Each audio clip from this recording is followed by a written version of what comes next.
regulates blood pressure, and helps maintain healthy cholesterol levels. Lily of the Valley. It is rich in iron, fluorine, and potassium phosphate. It's also used as a diuretic for kidney stones, as a cardiac tonic, and to address the central nervous system. Herbal del Sapo. Best for lowering cholesterol and triglycerides. It also helps clear the arteries, helps with type 2 diabetes, kidney stones, and other kidney problems. This is a great herb to incorporate if you are dealing with hypertension that is due to kidney issues, in addition to dandelion and burdock root. Shepherd's purse. It helps with bladder infections, bleeding disorders. It lowers blood pressure, helps with mild heart failure, kidney disease, and much more. Flor de Tila. It is also used for rapid heartbeat, high blood pressure, excessive bleeding, nervous tension, trouble sleeping, problems with bladder control, and muscle spasms. Sarsaparilla root. It is the best source of iron and it is necessary for healing. Jamaican sarsaparilla is highly recommended.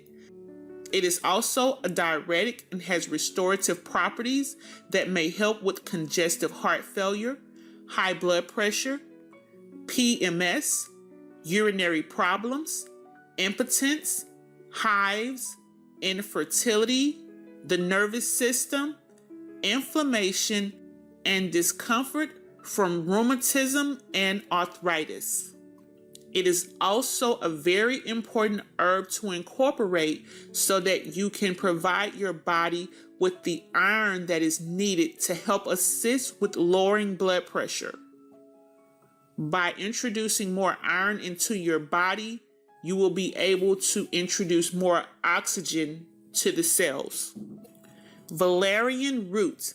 It is used for conditions connected to anxiety and psychological stress, including nervous, asthma, hysterical states, excitability, fear of illness, headaches, migraines, and upset stomach. And it also helps to lower blood pressure. This is a good herb to take if you are having hypertension that may be related to stress, as well as anxiety. Yarrow. It has been used to induce sweating and to stop wound bleeding. It also has been reported to reduce heavy menstrual bleeding and pain. It has been used to relieve GI ailments, that is in the digestive tract, for cerebral and coronary thrombosis, to lower high blood pressure, to improve circulation, and to tone varicose veins. Lupulo. It breaks up calcification, relieves pain, and helps to calm the nerves. This is another one that is great for stress. It also improves sleep, helps with hot flashes, as well as high cholesterol, and it also lowers the blood pressure. So when do you take the revitalizing herbs? They should be taken after your cleanse. Dr. Sebi recommends that you cleanse for at least 12 days. A typical cleanse that I usually would recommend that most people do is about 14 to 30 days.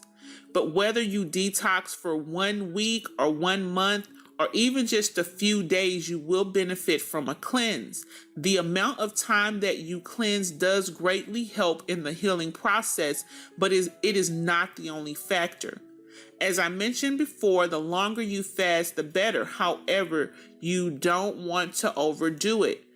Whenever you choose to end your cleanse, you should start consuming the revitalizing herbs immediately after and go straight into eating foods on Dr. Sebi's nutrition guide. So a few things to remember. Only eat foods that are on Dr. Sebi's nutrition guide after completing your cleanse or detox. Drink 1 gallon of spring water every day. The revitalizing herbs and Irish sea moss are a necessary part of healing in order to restore the body after cleansing. I also highly recommend the Jamaican Sarsaparilla. You can take the Mexican Sarsaparilla as well, but the Jamaican Sarsaparilla is highly recommended. It's a great benefit to cleanse at least once per year for 7 days if you are consuming an alkaline diet. However, if you are not eating alkaline foods from Dr. Sebi's nutrition guide, you should cleanse more often, at least every 3 months. Keep in mind that consuming foods that are acidic will put the body at risk for disease, and if you have healed from a disease, it will put your body at risk for relapsing depending on the disease. You can find many of the herbs mentioned in this video on my website. It will be linked in the description.